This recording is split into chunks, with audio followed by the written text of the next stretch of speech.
وہی emergency martial law اور علیحدہ. دیکھیں ایک میں آپ سے گزارش کروں کہ پاکستان پیپلز پارٹی کی جو کراچی میں کامیابی ہے وہ ان جماعتوں سے ہضم نہیں ہو رہی جو یہ سمجھتے ہیں کہ کراچی ان کی جاگیر ہے.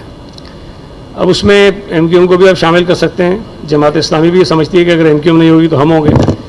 اس چکر میں وہ اس قسم کی باتیں کر رہے ہیں جس سے لوگوں کے ذہنوں میں پھر سے ایک منافرت اور نفرت اور تقسیم کی سیاست کو وہ پھیلا سکیں، جو میں سمجھتا ہوں بری بات ہے.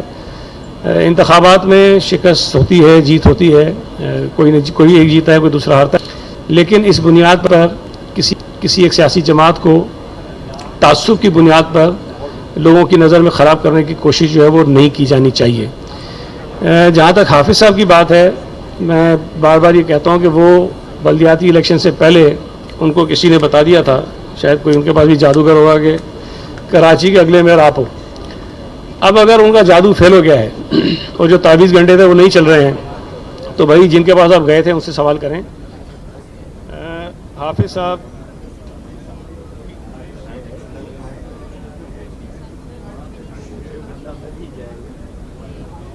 جہاں حافظ صاحب کراچی کے میئر بننے کے خواہش مند ہے، ایک اور بھی ان کی خواہش ہے، وہ اسلامی کے امیر بننے کی خواہش ہے ان کی. اور میں یہ بات بار بار کہہ چکا ہوں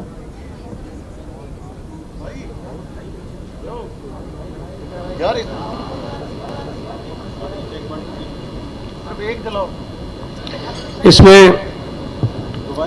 جی حافظ نعیم الرحمان صاحب کی دو خواہشات تھیں. ایک جماعت اسلامی کے وہ مرکزی امیر بن جائیں اور ایک وہ کراچی کے میئر بن جائیں. جماعت اسلامی کے امیر تو شاید وہ بن جائیں گے، لیکن میں آپ کو پھر کہہ رہا ہوں کہ کراچی کا میئر بننے کی جو ہاتھ میں لکیر ہے ان کے ہے نہیں. اب اگر وہ سمجھتے ہیں کہ جماعت اسلامی اور پی ٹی آئی کے ممبرز ملا کے ان کے پاس اکثریت ہے تو بھائی پھر فرسٹریشن کائے کی ہے. انتظار کر لو، 15 کو الیکشن ہے، آپ کو پڑ جائیں گے 193 ووٹ، بن جائیں گے میئر. ہم تو یہ نہیں کہتے کہ ہم نہیں مانیں گے، آپ کو پڑ گئے 193 مان جائیں گے. لیکن میں آپ کو یہ بات یقین سے کہہ رہا ہوں کہ پی ٹی آئی کے ممبرز کی اکثریت نے 9 مئی سے پہلے اپنی جماعت کو یہ کہہ دیا تھا کہ ہم جماعت اسلامی کو ووٹ کسی صورت نہیں دیں گے. اور یہ 9 مئی سے پہلے کی آپ کو بات بتا رہا ہوں. یہ جو کہہ رہے ہیں گرفتاریاں کر رہے ہیں، ایف آئی آریں کاٹ رہے ہیں، یہ تو 9 مئی کی بات ہے. 9 مئی سے پہلے ہی ان کے بہت سارے لوگوں نے ان کو منع کر دیا تھا.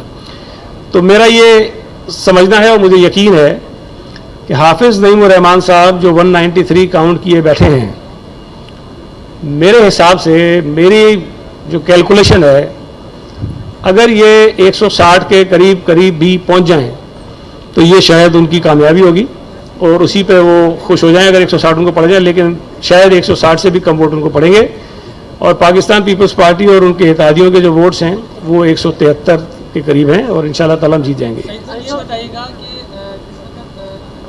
گرفتاریاں ہوئی ہیں اور ہو رہی ہیں پی ٹی آئی کے لوگوں کی، جو لوگ معافی مانگ رہے ہیں، کنڈیم کر رہے ہیں، وہ تو باہر آ گئے ہیں. تو جن ایف آئی آروں میں ان کا نام ہے، کیا وہ زمانے اس سے ان کے مقدمات ختم ہو گئے ہیں کیونکہ وہ تو الگ گھوم رہے ہیں؟ نہیں، ایف آئی آریں جن پر ہیں، جن کے خلاف کیسز ہیں، وہ ان ایف آئی آرز میں نامینیٹڈ ہیں. اگر یہاں مجھے ایک ہی شخص ایسا نظر آتا ہے جو تحقیقات نتیجے میں جب ان کو کہا گیا کہ جی نہیں یہ ثابت نہیں ہوا کہ یہ ان واقعات میں شامل تھے، وہ نکلے ہیں، وہ سابق گورنر صاحب ہیں. باقی جتنے لوگ ہیں، دیکھیں مختلف لوگوں کے مختلف جرائم ہیں. اگر کوئی سنگین کسی ایسے واقعے میں ملوث ہے جو دہشت گردی کے زمرے میں آتا ہے تو وہ تو نہیں چھوٹ سکتا. ظاہر ہے وہ رہے گا، عدالت کا سامنا کرے گا، عدالتیں چھوڑ دیں، تحقیقات کے نتیجے میں وہ بے گناہ ثابت ہو جائے وہ الگ بات ہے. لیکن فی الحال جو ہے ان کے خلاف کارروائی ہو رہی ہے اور ہوتی رہے گی. وہ جس طرح ذکر کیا کہ جو سنگین مقدمات میں ملوث ہیں وہ چھوٹ نہیں سکتے، مگر کل ہم نے دیکھا کہ 3 افراد جیل تک ایکسیس کر کے پہنچ بھی گئے. تو کیا یہ تضاد نہیں ہے کہ جو چھوٹا کارکن ہے وہ جیل میں ہے، ان پر مقدمات ہیں، وہ قید میں ہیں، وہ چھوٹ نہیں رہے، مگر وہ بڑے جو ہیں وہ جیلوں تک بھی ملاقات کے لیے پہنچ جاتے ہیں، آزاد ہو کے بھی پہنچ جاتے ہیں؟ یہ کیا فرق ہے؟ نہیں، ملاقاتوں پر تو کسی کی پابندی نہیں ہے نا، ملاقاتیں تو ہو سکتی ہیں، اس میں تو کوئی حرج نہیں ہے. باقی جو 3 افراد جن کی اب بات کر رہے تھے ان میں کوئی بھی میرا خیال ہے کہ مفرور نہیں ہے.